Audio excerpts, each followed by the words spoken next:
it became part of popular culture. My art is pop art. So my artwork that was in Friends became part of popular culture.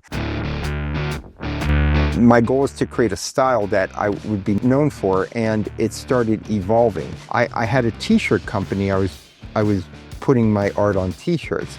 David Schwimmer, on the 3rd episode of Friends in 1994, wore it's called the Big Hitter baseball t-shirt on the show.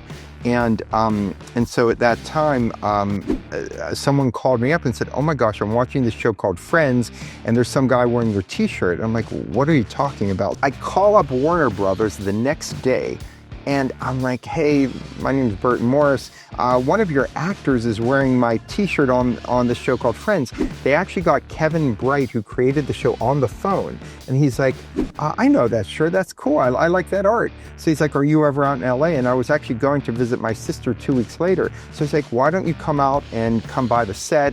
I'll introduce you to everyone. You could watch a taping." So I'm like, "Sure." So I go out. We see a taping. I get to hang out with the cast.